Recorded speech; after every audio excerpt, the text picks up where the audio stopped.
It's your boy Sin City, aka Mr. Ooh, aka Curtis Mayfield, third, fourth, and fifth. Here with Mikey T, the movie star, on Report Card Radio, 7:30. Ooh. Sun City, man, it's dope to have you on the channel, man. You know, this is another piece of my Dipset history, I guess I could say. Okay. So take me into your early life, man, like growing up in Harlem. What are some of your memories, man? OT at 12 and all. Yeah, yeah. I try not to think about it too much because I think it's sad. I don't really, pump that I was in the streets at an early age, but it is what it is. I used to hang around a lot of older dudes, you know what I'm saying? I got put on a different shit when I was little, unfortunately. Not the way I would want to raise a kid if I had one. You know what I mean? And which involved like, narcotics and guns and shit like that. And shit I shouldn't have been seeing at that young of an age. You know what I mean? I wish my life was like took a different route. But then again, like I use it all for my knowledge today. What to stay away from, being that I was, around a lot of older dudes or whatever. They taught me, they kind of schooled me to the game a little bit as far as like how to act and, what to do in the streets, how not to get killed. And, everybody get their scars, you know what I mean? You got to go through that if you're in the street. But, yeah, just, not a real happy childhood, I would say. You know what I mean? Nothing I would put on another kid. But, I went through what I went through. So I guess whenever I have a kid, they won't have to go through it. You know what I mean? How was it leaving New York at an early age and heading down south? I know Freaky actually has a lot of roots in the Carolinas as well.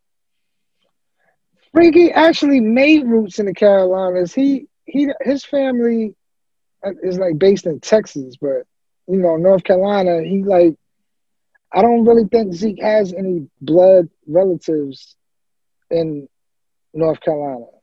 I think he just went down there and started getting money. And, Cam was on the road in 98. So I think ever since then, he's just been, dipping and dabbing down there.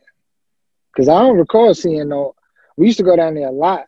I used to go down there a lot with him. I don't recall seeing no aunts and no uncles and nothing like that. Like, well, his aunts and uncles is up here or in Texas, I think. So he might have a different story. I don't know. But I didn't see no relatives, and I'm super cool with his pops and his mom, so you know what I mean?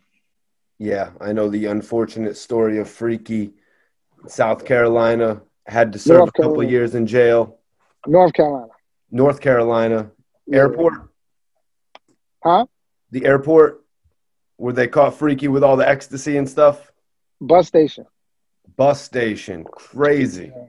Mm-hmm. Was that before Dipset blew up? Yeah. It was right at the time. Actually, me and him went in almost at the same time because I seen Zeke one day. I seen him at a soul food restaurant, and it was '03. And it was like 2003, and I seen him. He said, "What's up with your case?" I was like, I'm gonna just cop out, you know what I mean? Or 2 to 4. And he was like, "Me too." He was like, "Why you biting?" I said, "Yo, this nigga's crazy, man." So he went in probably after that, and then I went in after him. Because when I got to the Rikers Island, I was trying to get in his dorm because I heard they like, "Yo, Zeke wondering where you at."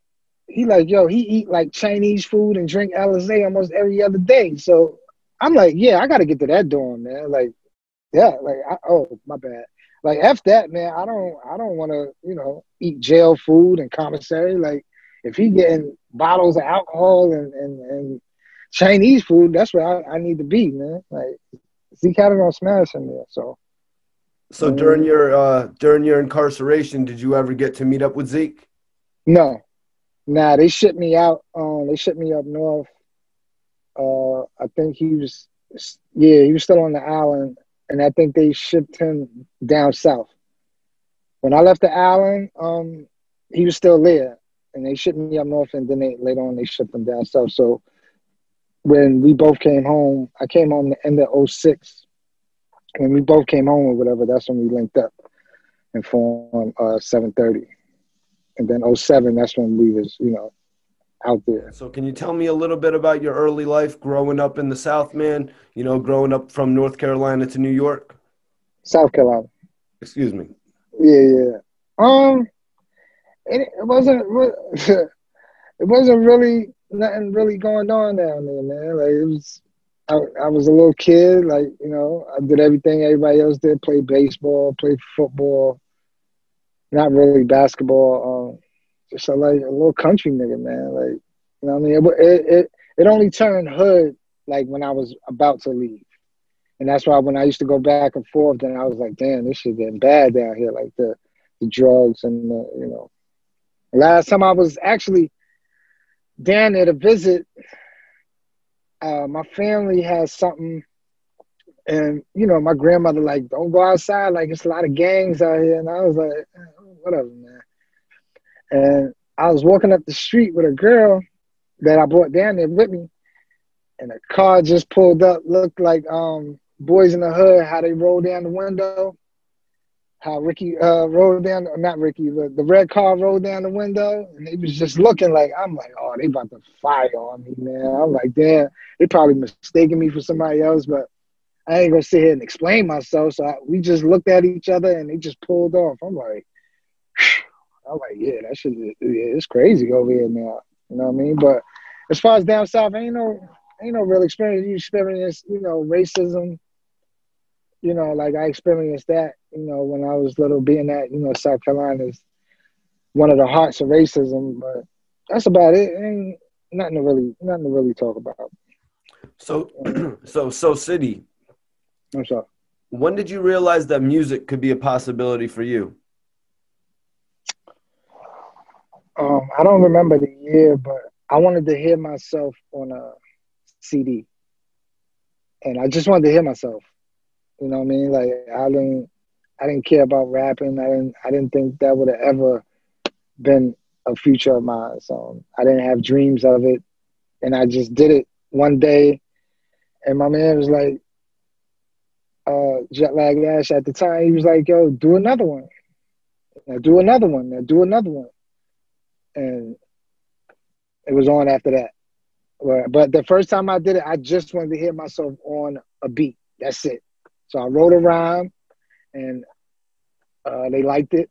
You know what I mean? So he just told me to keep going, and I just kept going. And then it became addictive. Like, nah, I got to write a rhyme today. I got to write a rhyme. And then it was on after that. And then once I started getting paid for it, it was like, oh, this is easy. Like, you know what I mean? And then once Z gave me a car at first, I was like, hold on, this is crazy. Like, I could do this. You know what I mean? Like, this is light. You know what I mean? Something that would take me to write. I write a hook in 15 minutes, and I get paid for it. And all I gotta do is just be in the studio and away. And when you're in the studio, you're not outside spending money. You chilling. You know what I mean? And it's easy. It's too easy to say. It was too easy to say no. So I just, you know what I mean, kept going, and I got more and more things as I progressed. So was your first taste of the music industry with Cam and Jim Jones? With Zeke. Zeke. Yeah, Zeke started 730, and the first convo he had, he said, "Yo, I want to start this thing," and they gave me a record deal. So, I know you and Ash for rapping or whatever. Like, let's do it. So he was like, because I could rap a little bit, but I want people around me that know music. So, and then we did a mixtape, which was fun as hell. I had a lot of fun doing that mixtape, and then I remember he stepped to me and he was like, "Yo, I got 5,000 for you," and I'm like, "What? For what?" And he's like, "Nigga, all the music we did, like they bought the first mixtape." So I'm like, "Oh, that all right." And then we started doing his album. We was doing his album too. And then, just being a fan of different people. And I remember when he called Lil Wayne, and Lil Wayne was like Michael Jackson at the time. He was super popping. He called Lil Wayne and was like, "Yo, I got my artist here, Sin City. We listening to this beat." and I want you to, it's dope. I want you to put a verse on it. So Wayne was like, send it. So I was like, psh. So I wrote the hook in Zeke's kitchen. We went to Joel's studio, probably like an hour after that. And I laid it down. He sent it to Wayne. Zeke laid his verse. He sent it to Wayne. Wayne sent it back. Like the next day, that was beat without bass.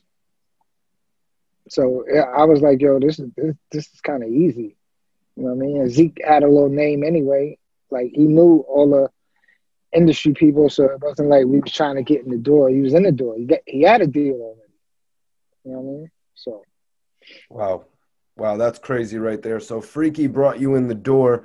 Can you tell me about when he actually introduced you to Cam and Jim? I knew Cam and Jim and Zeke since before all the music shit. You know what I mean? Like me and Jim never really hung out. We just knew each other. Me and Cam, used to cross paths because I'm from a block where everybody is from. Like Jim it's 4 buildings. It's A, B, C, D building. I'm from the A building. Me and Duke the God is from the A building. Dame Dash is from the B building. Jim is from the C building. Cam had a grandmother, rest in peace, from the D building. So he used to be back and forth from 40th to that building. So and Zeke was from Washington Projects, which is like a 7-minute walk. So he used to be over there because our complex is known for having a lot of girls. So he used to come over there and mess with the girls. So that's how I met Zeke. And then when we was younger, he got shot. So that was like a big thing. Like he got shot at a school dance or something. You know what I mean? Like we didn't go to the same school or anything. So me and him actually started talking about it when I met him the second time. I'm like, yo, you got shot. So, we little. So it's like, I mean, he's older than me, but it was like, yo, it's kind of having a stripe on you. It's like having what do you call that shit? In the Army, it's like a ribbon. How did you go from joining Dipset to being at, TV channels like BET? 730 Dips. Well, like I said, we was working on Zeke mixtape and his album, and we all used to record at Joel's studio. And then Max used to record there when he came home whatever time he came home. And I remember Zeke was like, yo, we gotta do a joint. And then I think we was all playing 2K, and then Max and Zeke went in the room. Max laid it down, and I heard the beat playing, and then I just went in there and laid my vocals. I didn't drive that car that time. So that's how we was all using the same studio. Max would use it, and then maybe at 7 p.m. we would come in, and then we would use it, and then he would leave. You know what I mean? Or he would stay, or we just play 2K. Joel's studio was like a fun room. You know what I mean? Like you could do anything in there. Drink, bone, make music. Like it was the place to be, man. His studio was. I'll never forget that studio. Great studio. So you guys were all at the BET Awards, you were saying? We all went to the BET Awards in Atlanta. It was the Hip Hop Awards, and oh yeah, that story. Me and Max was playing 2K for money, and me and Zeke was supposed to go meet Jim at the mall. Was they shooting that? They were shooting a big video. I think it was the Khaled video. They were shooting one. I think it was the Khaled video. No, they were shooting the Busta Rhymes and Ron Browns, the A-Rap Money video. Okay. And me playing 2K, I didn't make that video. Me and Max playing 2K, like we didn't make that video. You know what I mean? So, yeah. So is that a regret you would say you guys would have, or you don't really care? A regret of what? Not being in the video? Yeah. Nah. I mean, it was a dope song and a dope video. Like, nah. Aside from every time you see the video. Nah. You know what I mean? Cool. Yeah, damn, that A-Rap Money joint. That actually kind of reminds me of Jim's record Pop Champagne a little bit. Yeah, it got that Ron Browns feel to it. So, yo, let's talk about a record that you did then. Let's talk about the record Henny with Max being Freaky. Can you remember making that record for me? Yeah, that's the record I was talking about. Yeah, that was Henny that we did that day in Joel's studio. Yeah, it was actually that when I heard the beat, I wasn't really a fan of the beat, but Max made that beat come alive. You know what I mean? And we did another record after that. Yeah, Nike Airs, Nike Boots, ACG. Somebody stepped to Zeke and was like, "You do a Nike Boots song." That honestly, that record bugs me out to this day. And me and Zeke never spoke about it. Karen Civil actually, I think, called Zeke and was like, "Do a Nike Boots song." That's when Nike Boots was real hot. And she was like, "And I'm going to put Wale on it." Because we used to see him all the time going to DC. I used to see Wale a lot before he got put on. Well, he was doing his, I think, the go-go music. He was doing that. And once we finished the record, you know, I put my little input. I didn't write Zeke rhyme or whatever, but I put my little input.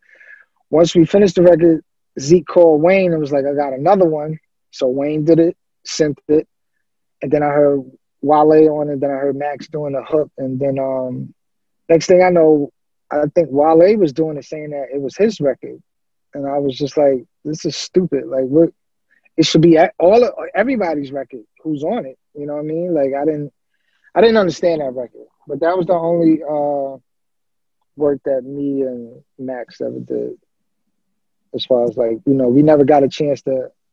I know Joel's wanted to see us do a record, just me and him together, you know, on some harmonizing shit, and we didn't get a chance because he fell out with Jim before we even got to seriously work together. Aside from Henny, of course. Yeah. But we went and we performed Henny, and they loved it. Me, Max, and Zeke. We actually, the first time we performed that, it was in Charlotte. I think it was CIAA, if I'm not mistaken. Don't quote me. And they loved it. They went crazy. So that was the thing when we was on the road to keep doing that record, because it was getting play in certain states, and it was just growing. Can you tell me about your relationship with Joel Santana? That's my man. That's my boy. He actually Joel's is a good nigga, man. Like he looked out. We needed a studio to because Zeke was signed for an album. The whole mixtape thing was just Zeke's idea, and then we ran with it. So Joel's liked the music that we was doing. So he's like, "Yo, I got a studio. Y'all just use it." You know what I mean? And he basically gave us his studio. Even when he wasn't there, and just go in the studio and record, any of us. You know, just take care of the engineer. That's it. You know what I mean? But it wasn't, no, you got to do this and you got to pay my engineer. It was just all love, man. Like, he accepted me with open arms. And that was like the first time me and him ever spoke to each other, is when I went over there and started recording. You know what I mean? And next thing you know, he's like, "Yo, like, you could come anytime you want." You know what I mean? Like, and record. Because at the same time, I had to do, I was working on something for myself. You know what I mean? Between doing the 730 mixtape and Zeke album, and I wanted to do something, a couple of things for myself. And then me and Joel's recorded some records, but his studio got raided, and they police, I heard, took the hard drives, and that music is on there, and they never gave it back. So I don't know. Jersey cops work different. You know what I mean? Yeah, that's crazy. All the stories that happened around Joel Santana's studio getting raided. What sort of complications, what other complications did that create for you as far as recording when that studio got taken out? Actually, it wasn't no complication. It was just feeling missing the spot. Like, that was the spot. You know what I mean? You go in there, even, you know, when you want to clear your mind. Like, I didn't look at that place as work. Even though we did do a lot of work in there, I didn't look at that place as work. But I was feeling more bad for him, because it had a basement, and he turned it into a gym. He had like a room down there that looked like it belonged in some penthouse somewhere. Like, it was just amazing what he did with that basement. It was like a official gym down there, and then on the other side, it was like he had put a glass shower in there. Like, it was this room, we used to call it the Black Room. It was just dope. It had like plush carpet, and you know what I mean, big TVs, and the bed was It was nice, man. It was real nice. So I felt more. I knew he liked that room down there. I felt more in his whole studio. Actually, I felt more bad for him because they took it. You know what I mean? And I know he worked hard to get that. That booth was like no other. I heard. First of all, you get the best sound in that studio because they built it. They built like a bubble, and then they put the booth in it, and then it's in a bubble. You can't see it, but it makes it soundproof. Like it's dope. It's crazy. Bro, he spent a lot of money on that studio. Is that the studio that Wayne came to when they were working on the Can't Feel My Face project? Were you ever a part of any of that? Yeah, he actually put me on 2 records. He said, "Yo, you want to do some hooks for the Can't Feel My Face album?" I was like, "What kind of question is that?" Yeah, like hell yeah. So I remember Max did a couple of hooks too, and it was a joint. Uh, it was a joint hook that Max did, and I don't know what happened with that, but matter of fact, I think I do know what happened. They took him off for whatever reason, and I did the hook. You know what I mean? Like I put my own hook on there, and then I thought everything was a go, but I think with the legal thing that they had going on, the legal stuff, that's why I didn't come out. You know what I mean? But yeah, I was a part of that. I couldn't wait for it to come out. I was like, ooh, people gonna love this because their music was on another level. You know what I mean? Him and Wayne is very that's dangerous, yo. You know what I mean? And I was happy that Els asked me to lay some vocals on there. So yeah. So after the records that you had that got put together with Wayne, did you two ever get to meet face to face? Yeah, we met in Miami, but we didn't really get a chance to talk. The only person I really got a chance to talk to was Birdman. He was telling me like, he appreciated what I was doing and other stuff. But yeah, but me and Wayne, as far as like speaking like one on one, it was just like real quick. You know what I mean? Because I'm at the same time, I have a lot of respect for him and his music shit. You know what I mean? I think he's one of the greatest. You know what I mean? Like I really do think that nigga's phenomenal on that rap shit. You know what I mean? So I was just flattered that you even knew who I was. Like, you know what I mean? Like we just did I'ma Get Mine. The video just came out. And then when Baby saw me, he said, "You? You?" And I'm like, "Me?" Like I didn't know who he was talking to. I'm like you got some shit, boy. I'm like, oh shit, all right. You know what I mean? Like, but then I'm not gonna say I would never get used to that. Like Raekwon told me I'd be spitting, and I was like, what? I said, me? I said, you? Like you like the originator? Like he told me that in the club one night, and I was just flattered, man. Like I didn't know that certain people hear me. You know what I mean? But then as time grew on, I heard that this person that be talking about me, or I heard that person be talking about me, and they'll come from word of mouth or people that's close to them, and they'd be like, "For real, that's dope." Why they don't say nothing to me? Like when they see me, like I'm approachable. Like you know what I mean? You can tell me, like I don't get big headed. Like you know what I mean? That's the only thing I regret not establishing relationships. But I'm a Harlem nigga, man. I can't see you and just be like, yo, like I'm just not that type, man. Like I mean, it's unfortunate sometimes because they look at me as antisocial, but I'm really not, man. Like you know what I mean? But Harlem niggas is so scared to look like they. Well, I ain't gonna say Harlem niggas because it's a lot of them doing that, but certain people of my character is so scared to look like they sucking to where it hurts you. And I will protest that most of the time it did because it makes me look antisocial and I'm not. You know what I mean? But I just can't see somebody and be like, yo, my nigga, let me get a picture with you. Like it's just not in me. You know what I mean? My man actually works for Floyd Mayweather. And I said, damn. Now I didn't see Floyd. I didn't went to his fight. We walked out. He was doing the McGregor fight. And, you know, I was backstage with him. I walked out with him, actually, with my homeboy that works for him. And then that was like 7 o'clock in the evening, 6 o'clock in the evening. He was about to go running, maybe like 1 o'clock in the morning, but I was leaving. I was going to drop my boy off.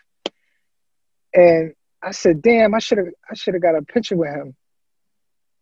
So he told me whether I think a couple of hours later. So maybe Floyd was like, why he ain't asked me? Like, yeah, I would have gave him a picture. He was like, you know how some niggas be. And Floyd was like, I respect it because, and I'm glad he do. That's all I be wanting. Like, I can't just be on no, yo, my nigga, let me get a picture. But sometimes the only person I would have chased down in the street and asked for that and wouldn't care what nobody thought is Michael Jackson and Muhammad Ali and maybe Mike Tyson.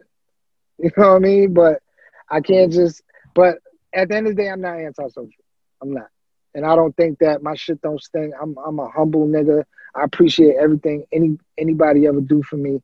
I'm not like that. I don't look down on people just because you ain't got it.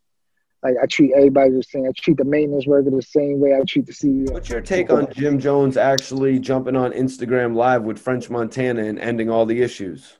I think it's dope for them. You know, people are growing up. So, you know, I was shocked. I was real shocked because I know how Jim is. Jim don't forget nothing. I think it's showing signs of maturity because I was there through all that nonsense. You know what I mean? So it didn't make any sense. It didn't make any money. So, you know, why have it?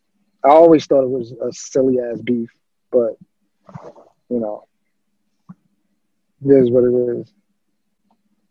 How do you think the people are going to react if Max comes home and, you know, Jim and him were to do a record? I told him to actually be cool with him years ago. I was like, y'all should just be cool. Before Max went away. And Jim was like, nah.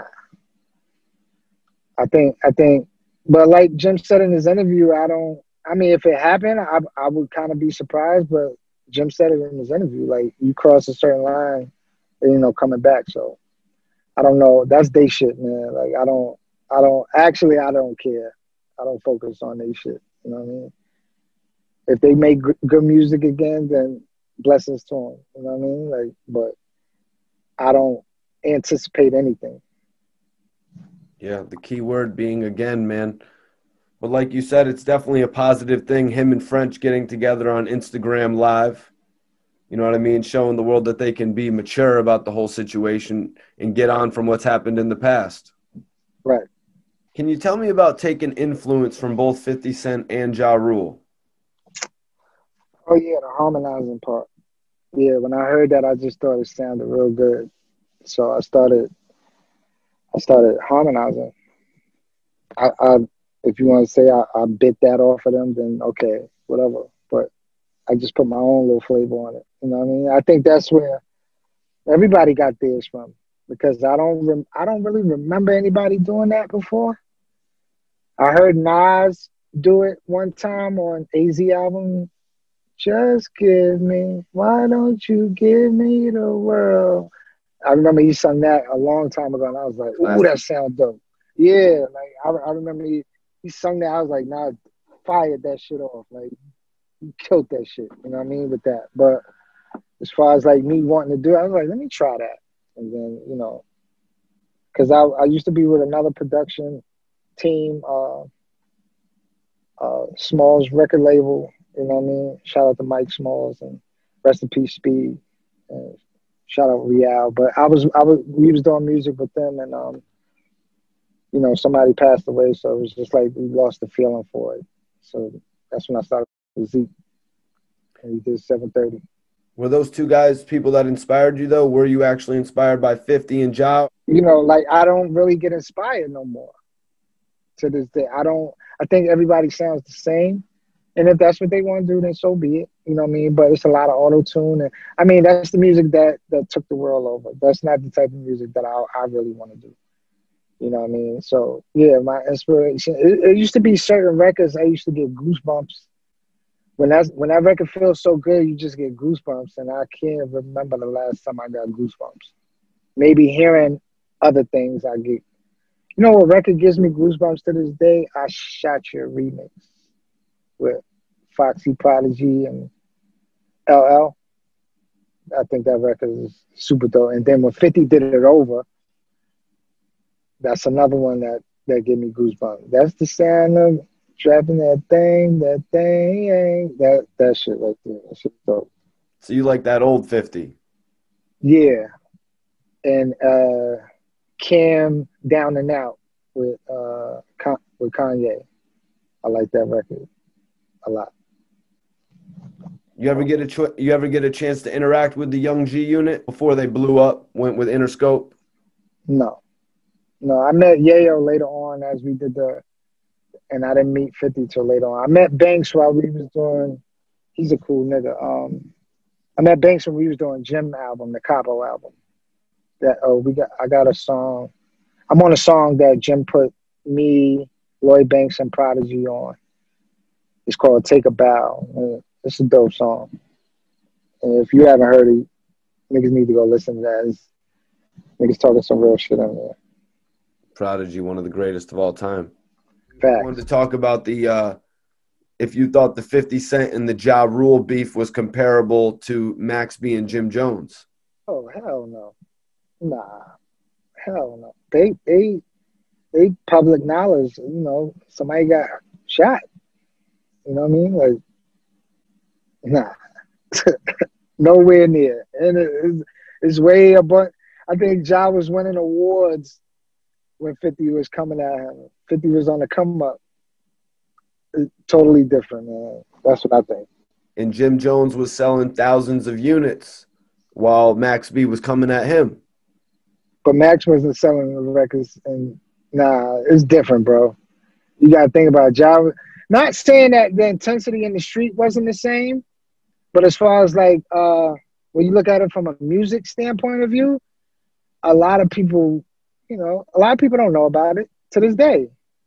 If you ask a couple of girls that bartend right now, they'd be like, "Who? What?" You know what I mean? Like, but everybody knows 50 and Ja, but like it was older people that knew that. You know what I mean? My mother knew that. You know what I mean? Rest in peace. But that's been going on for that was on a bigger stage. Jim and Max shit was like DVDs and beefing and underground mixtape songs, diss songs and stuff like that. So, City, how did you feel about when Max started throwing everybody else's name into it? You know what I mean? Like your name, Freaky's name, Hell Rel's name. He kind of like tried to battle the whole Dipset. How did you feel about that when he brought you into it? I was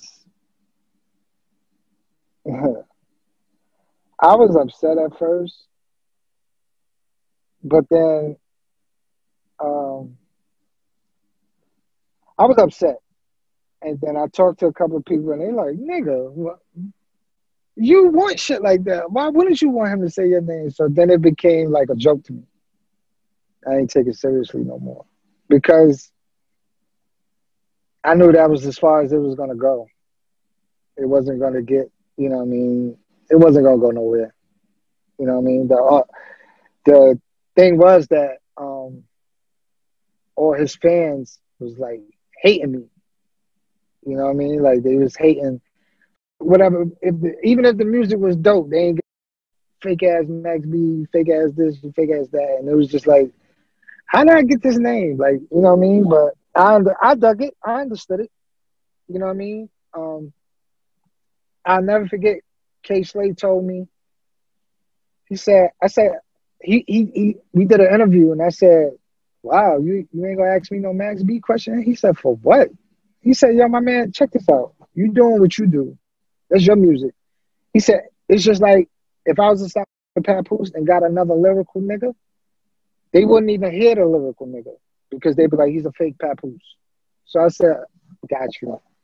So he said, "Man, don't worry about that shit, man. Like that, all that, his fans coming at you and all that. He got a lot of fans, and he does have a lot of fans. And it was times where I would beef with people on Twitter." I think. Yeah, on Twitter, I would beef with people, and next thing you know, those same people was like, "Yo, with you, with your music, blah blah blah." So I used to be like, "How does this work? Like, am I supposed to stay mad at you? Like, you know what I mean?" So that's the thing I went through for a while, for a couple of years. You know what I mean? Fake ass Max B, and then yo, with you, I like your music, and then when we got written up in Complex magazine, I I I don't think I'm ever forget that article. A dude said they are not the same artists. Yeah, they harmonize, but Sin does this different and Max does this different. So, but it's all because I was, doing music with Jim. Freaky wanted to go to the front lines with it when Max and everybody was coming out and embarrassing Dipset. But why didn't he? Why did you guys halt? What do you mean? Like, why didn't you guys go all the way with it? You guys sort of pulled back because of the sponsors, it seemed. It seemed like Dipset was too big to beef with Max B. Nah, that wasn't it. It was actually when you got something to do. I remember I made a diss song. And after I did it, we laughed about it. I actually made it in Jewel Studio. We laughed about it because he had dissed me on something. So I made a diss song. It was actually funny. It was hilarious. We was all in there rolling. And then we just never put it out. We just went back to doing Zeke's second mixtape. I can't tell you why certain things didn't happen. It wasn't because of sponsors, anything. It just, I don't know. I don't know. That's a good question, actually, though. But I don't know. And that's not my plans. I'm glad we didn't, because that's not the plans for the future. Like, whatever road he chooses to go on or whatever, then let that be him. I just know, like, when anybody mention me, I'm like, huh? What you say? Before everything and all the dissension happened, I want to ask you, like, what was a memory that you had with Max B that sticks out in your mind? We didn't hang out with each other. We didn't, you know what I mean? Like, we just saw each other in passing, like in the studio. And as far as the street, I've never seen him in the street. You know what I mean? Like, he'd be on somewhere where I'm not at. You know what I How'd you mean? guys get to Charlotte that one time? Did you all just meet in Charlotte? Were you already? Nah, it was a tour bus. I mean, we went to a couple of shows together, like as far as Boston. Jim had a tour bus. You know what I mean? So we all used to get on the tour bus. But all our memories is 2K and gambling. There's no real. That's it. You know what I mean? Like, we was cool from what I know. You know what I mean? I don't know. He might have a different story. Like, but from when we around each other, it was, it was respect, and it was cool. And we talk shit about 2K, and that's that. We ain't never talk about nothing else.